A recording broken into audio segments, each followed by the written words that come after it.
جو صورتحال ہے آپ کے سامنے ہے کہ اس وقت پاکستان مقروض ہے، آئی ایم ایف کے پاس ہر کچھ مہینوں کے بعد جانا پڑتا ہے، خسارہ یہاں بڑھتا چلا گیا ہے، ہم اس قدر مقروض ہیں کہ کچھ پتہ نہیں کہ کتنے دن بعد یہاں معیشت ہماری بالکل بیٹھ جائے گی، ڈیفالٹ کر جائیں گے۔ اور یہ میرا کہنا نہیں ہے، یہ تو آ، جو ہماری پولیٹیکل اپوزیشن ہے، عمران خان کا یہ کہنا ہے کہ ہم ڈیفالٹ کے بالکل دہانے پہ کھڑے ہیں۔ حکومت نے اس کو مسترد کیا، کہا کہ نہیں نہیں، ہمارے پاس $8 بلین ہے، $8 بلین، لیکن انڈیا کے پاس پتہ کتنے ہیں؟ $600 بلین، زر مبادلہ ہمارے پاس 8۔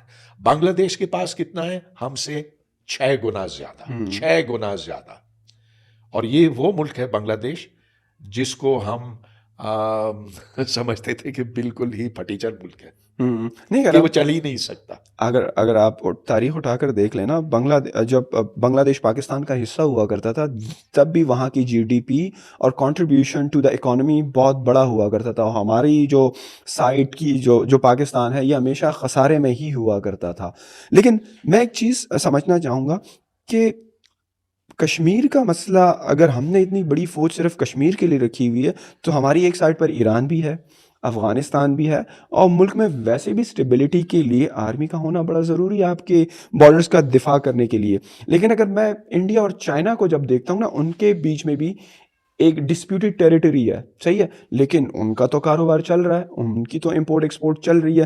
ہم نے ایک چھوٹا ملک ہوتے ہوئے ایک اتنے بڑے ملک سے پنگا لیا ہوا ہے کہ اگر ہم یہ پنگا بیچ میں سے نکال دیں اور ایک دوسرے کے ساتھ ٹریڈ کریں اور ہماری گڈس کی موومنٹ ہو، ہمارے لوگوں کی موومنٹ ہو، تو میرے خیال میں ہماری اکانومی کے سارے مسئلے حل ہو سکتے ہیں۔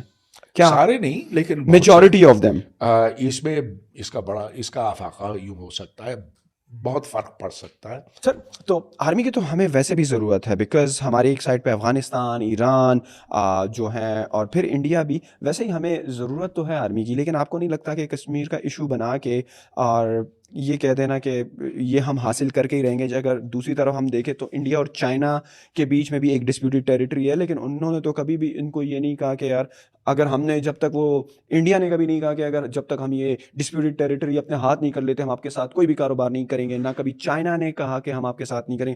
وہ لوگ تو ابھی بھی کاروبار کر رہے ہیں، امپورٹ ایکسپورٹ دونوں کنٹری کے بیچ میں بہت اچھے لیول پر ہیں۔ انڈیا میں پروڈکٹس بنتی ہیں، چائنا جاتی ہیں، چائنا سے ایک وافر مقدار میں، کیونکہ چائنا تو پوری دنیا کی ایک فیکٹری ہے اور انڈیا ایک بہت بڑی مارکیٹ ہے 1.5 بلین پیپل کی۔ تو ہم نے اپنے سر پہ اس کو اتنا کیوں چڑھا لیا ہے؟ کیا کوئی مڈل گراؤنڈ نہیں ہے کہ یہ ڈسپیوٹ ہوتے ہوئے بھی ہم اپنے کاروبار کریں، امپورٹ ایکسپورٹ کریں، ہمارے لوگ کاروبار کریں، وہاں کے لوگ آئیں؟ یا مسئلہ کچھ اور ہے، ٹرسٹ کا بھی ایشو ہے؟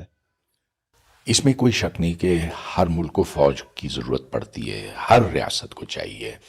پاکستان کے جو اطراف میں ملک ہیں، وہاں افغانستان ہے، وہاں ایران ہے، صحیح ہے، جو سرحدیں ہیں ان کے دفاع کے لیے بالکل فوج ہونی چاہیے۔ لیکن پاکستان میں ایک معاملہ اس سے ذرا ہٹ کے ہے، کیونکہ فوج نے یہاں سیاست میں شروع دن سے مداخلت کی، 4 مارشل لاء یہاں لگے ہیں، اور پھر فوج نے جب مارشل لاء نہیں بھی ہوتا، ہمیں پتہ کہ پس پردہ انہی کی بات چلتی ہے، سارے جو بڑے فیصلے ہیں وہ فوج ہی کرتی ہے۔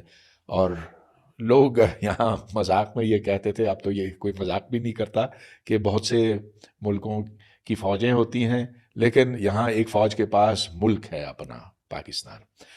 تو کیوں پاکستان اس قدر دوسرے ملکوں سے مختلف ہے؟ یہاں جب مارشل لاء لگا تو اس کے بعد پھر وہ کبھی ختم نہیں ہوا، گو کہ حکومتیں آئیں لیکن فوج ہمیشہ سب سے زیادہ طاقتور قوت رہی ہے پاکستان میں۔ جبکہ آپ دیکھ لیں بنگلہ دیش میں ایسے نہیں ہے، انڈیا میں شروع دن سے نہیں ہے، ایران میں نہیں ہے، تو پاکستان کی کیا خاص بات ہے؟ اور اس کی وجہ جہاں تک میں سمجھ